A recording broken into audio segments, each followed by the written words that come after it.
Експертски групи, Совет за соработка на високо ниво, Комисија на историчари и заеднички министерски комитет ќе се формираат по ратификација на Преспанскиот договор и негово влегување во сила. Овие групи ќе имаат за задача спогодбата да се имплементира во целост и да не се прават грешки во иднина. Секоја отстапка на земјата и прекршување на договорот од нивици може да ја чини Македонија блокада кон Европската унија. Мицотакис, кој има големи шанси за неколку месеци да стане грчки премиер, веќе предупреди дека патот на идната Северна Македонија ќе биде долг и тежок процес. Внимавајте, следниот ден не влегуваат во Европската унија. Сакам да бидам апсолутно јасен. Никогаш од мене нема да чуете, му посакувам добре дојде на македонскиот премиер во нашата земја. Ова нема да го слушнете следниот ден. Патот на Скопје кон Европската унија е долг процес и е тек што во голема мера ќе зависи од тоа дали Скопје ќе покаже добрососедски односи со Грција.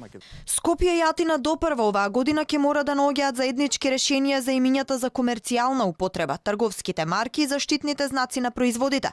Ќе се спречува и пропаганда од страна на приватни ентитети кои според Преспанскиот договор шират иридентизам. Во рок од 6 месеци откако спогодбата ќе влезе во сила, Македонија ќе треба да ги реши сите споменици, јавни згради и инфраструктурата на нејзината територија кои на било кој начин упатуваат на античката хеленска историја. Според член 12, страните ќе формираат и Совет за соработка на високо ниво, кој ќе го сочинуваат представници на двете влади, а ќе биде предводен од премиерите. Ќе се формира и заеднички министерски комитет. Во меѓувреме Комисијата на историчари веќе ги чешла учебниците и наставните материјали.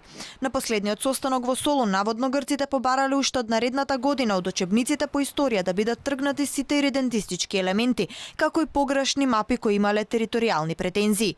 Се откажуваме и од топонимите. Грчките географски поиме ќе мора да ги нарекуваме онака како што ги нарекуваат во Грција.